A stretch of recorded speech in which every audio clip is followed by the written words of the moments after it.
আসসালামু আলাইকুম রহমতুল্লাহ। সুপ্রিয় শিক্ষার্থীবৃন্দ, আশা করি তোমরা সবাই ভালো আছো। এই ভিডিওটা তৈরি করছি সপ্তম শ্রেণীর শিক্ষার্থীদের জন্য। 2024 সালের সপ্তম শ্রেণীর শিল্প ও সংস্কৃতি বইয়ের নবম অধ্যায় চিত্রলেখা এর 73 থেকে 78 পৃষ্ঠার অনুশীলনীর কাজ এবং তার সমাধানগুলো নিয়ে আজকে আলোচনা করব। শিক্ষার্থীরা, তোমরা যারা এখনও অন্যান্য বিষয়ের ভিডিওগুলো দেখোনি তারা আমাদের চ্যানেলের প্লেলিস্ট অপশন থেকে ঘুরে আসতে পারো। সেখানে তোমরা সপ্তম শ্রেণীর বাংলা, ইংরেজি, গণিত, বিজ্ঞান, ইতিহাস ও সামাজিক বিজ্ঞান, ডিজিটাল প্রযুক্তি, জীবন ও জীবিকা, স্বাস্থ্য সুরক্ষা, ইসলাম শিক্ষা এবং শিল্প ও সংস্কৃতি প্রত্যেকটা বিষয়ের জন্যই আলাদা আলাদা করে প্লেলিস্ট পেয়ে যাচ্ছ। এখান থেকে তোমাদের যার যে বিষয়ের ভিডিও দরকার খুব সহজেই তোমরা দেখে নিতে পারবে। চিত্রলেখা নকশা সম্পর্কে আগের পাঠগুলোতে আমরা জেনেছি, সাথে সাথে কিছুটা অনুশীলনও করেছি। এই পাঠে আমরা গল্পের বিষয়কে ভেবে তার সাথে মিলিয়ে ছবি আঁকব। স্বাধীনভাবে মনের ভাবকে প্রকাশ করব ছবি আঁকার মধ্য দিয়ে। তাই তো এই পাঠের নাম দেওয়া হয়েছে চিত্রলেখা। এই পাঠে যে গল্পটি আমরা পড়ব তার নাম হচ্ছে আমি। গল্পটি লিখেছেন লীলা মজুমদার। গল্পটি কিন্তু খুব মনোযোগ দিয়ে পড়তে হবে। এই গল্পটি নিয়ে কিছু কাজ করতে হবে যা গল্পের শেষে দেওয়া আছে।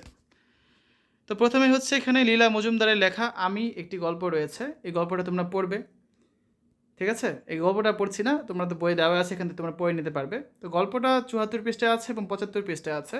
গল্পটা ভালো করে পড়তে হবে, কারণ এই গল্পটার সাহায্যে তোমাদের হচ্ছে নিচে কিছু প্রশ্ন দেওয়া আছে, সেগুলো অ্যান্সার করতে হবে। এই যে 76 পৃষ্ঠায় কিছু প্রশ্ন আছে যা করব, যেমন গল্পটি নিয়ে নিজের অনুভূতি আর প্রশ্ন বন্ধু খাতায় লিখব। এগুলো নিয়ে ক্লাসের সকলের সাথে আলোচনা করব। গল্পটির মূল চরিত্রগুলো নিজের মতো করে আঁকতে হবে। বন্ধুরা মিলে আগে ঠিক করে নেব কে কোন দৃশ্য আঁকবো। ছবি এঁকে গল্পটির যে কোনো একটি দৃশ্য রচনা করব। মনে রাখতে হবে সবাই মিলে কিন্তু পুরো গল্পটি ছবি দিয়ে লিখতে হবে। প্রথম থেকে শেষ পর্যন্ত ধারাবাহিকভাবে ছবির দৃশ্য ক্লাসরুমে প্রদর্শন করব।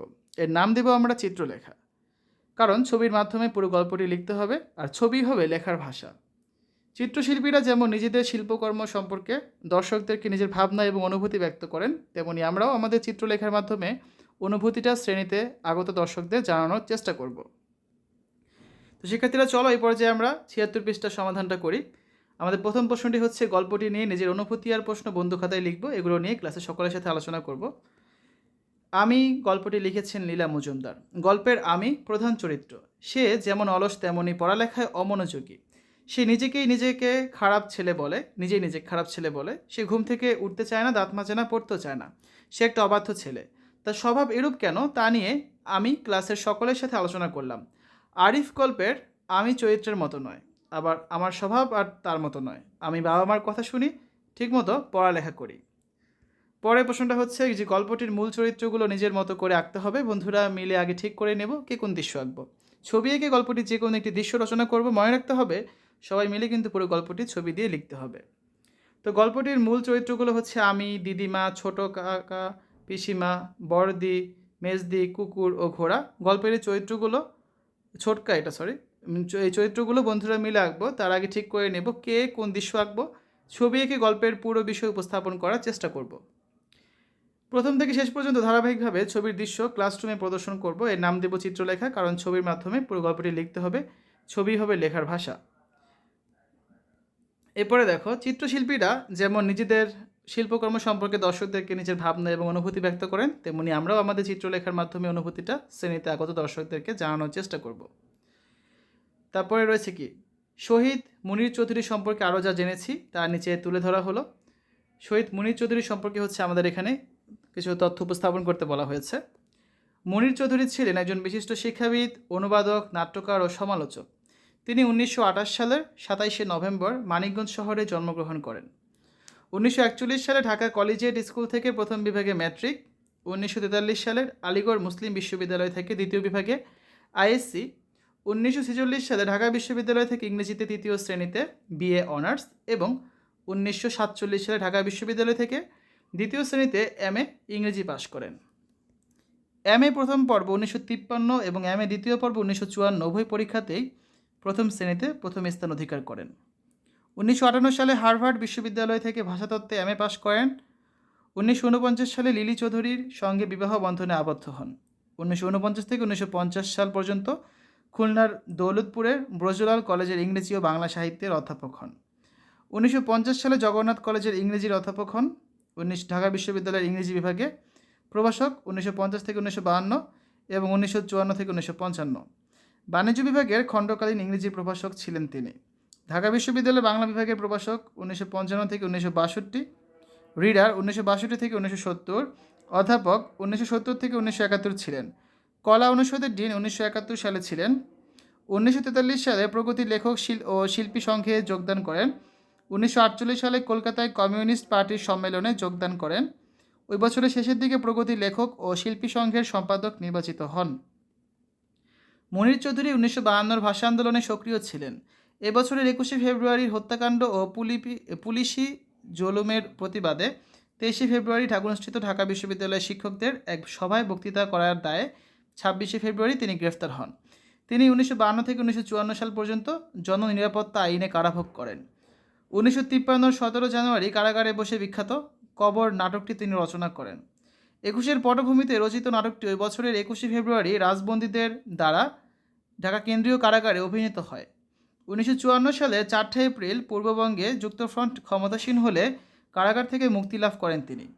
কেন্দ্রীয় সরকার একই বছর 29শে মে যুক্তফ্রন্ট মন্ত্রিসভা ভেঙে দিয়ে পূর্ববঙ্গে 92 ক ধারার শাসন প্রবর্তন করলে পুনরায় গ্রেফতার হন তিনি। এটা 29শে মে হবে। সেই বছর অক্টোবর মাসে বন্দিদশা থেকে তিনি মুক্তি পান। বাংলা টাইপরাইটিংয়ের কিবোর্ড, যা মুনির অপটিমা নামে পরিচিত, তিনি এটি উদ্ভাবক। প্রকাশিত গ্রন্থগুলো হচ্ছে নাটক রক্তাক্ত প্রান্তর, চিঠি, কবর, দণ্ডকাব্য, পলাশী, ব্যারাক এবং অন্যান্য। অনুবাদ নাটকগুলো হচ্ছে কেউ কিছু বলতে পারে না, মীর মানুষ। 1962 সালে নাটকে বাংলা একাডেমি সাহিত্য পুরস্কার লাভ করেন। 1965 সালে মীর মানুষ গ্রন্থের জন্য দাউদ পুরস্কার লাভ করেন। 1966 সালে সিতারা ইমতিয়াজ লাভ করেন। মুক্তিযুদ্ধ চলাকালে পাকিস্তানের অখণ্ডতা রক্ষার পক্ষে বিবৃতি দিয়েও রক্ষা পাননি। 14 ডিসেম্বর 1971 সালে তাকে হত্যা করা হয়। এরপর দেখো, এখানে হচ্ছে মুনির চৌধুরী সম্পর্কে আরও কিছু তথ্য দেওয়া আছে তোমাদের বইয়ে, তোমরা এখান থেকে আর কি পড়ে নেবে এগুলো। এবার দেখো, তোমাদের সর্বশেষ যে কাজটি রয়েছে 78 পৃষ্ঠায়, চিত্রলেখা সম্পর্কে লিখি। 78 পৃষ্ঠার সমাধান। চিত্রলেখা শব্দটির অর্থ হচ্ছে ছবির মতো সুন্দর করে কোনো নকশা করা। আলোচ্য আমি গল্পে লীলা মজুমদারের ছোটবেলার আত্মজীবনী দারুণভাবে ফুটিয়ে তোলা হয়েছে। সেখানে 8টি ছবি আঁকা হয়েছে, যে ছবিগুলোতে পুরো দৃশ্যপটটি সম্পর্কে বিস্তারিত বর্ণনা আছে। যেমন প্রথম ছবিটিতে লাঠির মধ্যে পুটলি বাঁধা, যাতে খাবার আছে, একটি ছেলে চলছে অজানার উদ্দেশ্যে। দ্বিতীয় ছবিটি একটি রংধনুর ছবি, যার নিচে সোনার ঘোড়াতে মোহর আছে। ছেলেটির উদ্দেশ্য সে মোহর দেবে এবং দিদিমার কাছে যাবে। তৃতীয় ছবিটিতে কৃষ্ণচূড়া গাছে মাদুর পেতে শুয়ে গল্প করা হচ্ছে। এই দৃশ্যটি একটি সুখী ভাবনা তৈরি করে। চতুর্থ ছবিতে দিদিমা আমসত্ত্ব বের করে দিচ্ছে ছেলেটিকে। পঞ্চম দৃশ্যে তারা একসাথে ঘুরে বেড়াচ্ছে আর মটকা খেয়ে ঘুরে ঘুরে বেড়াচ্ছে।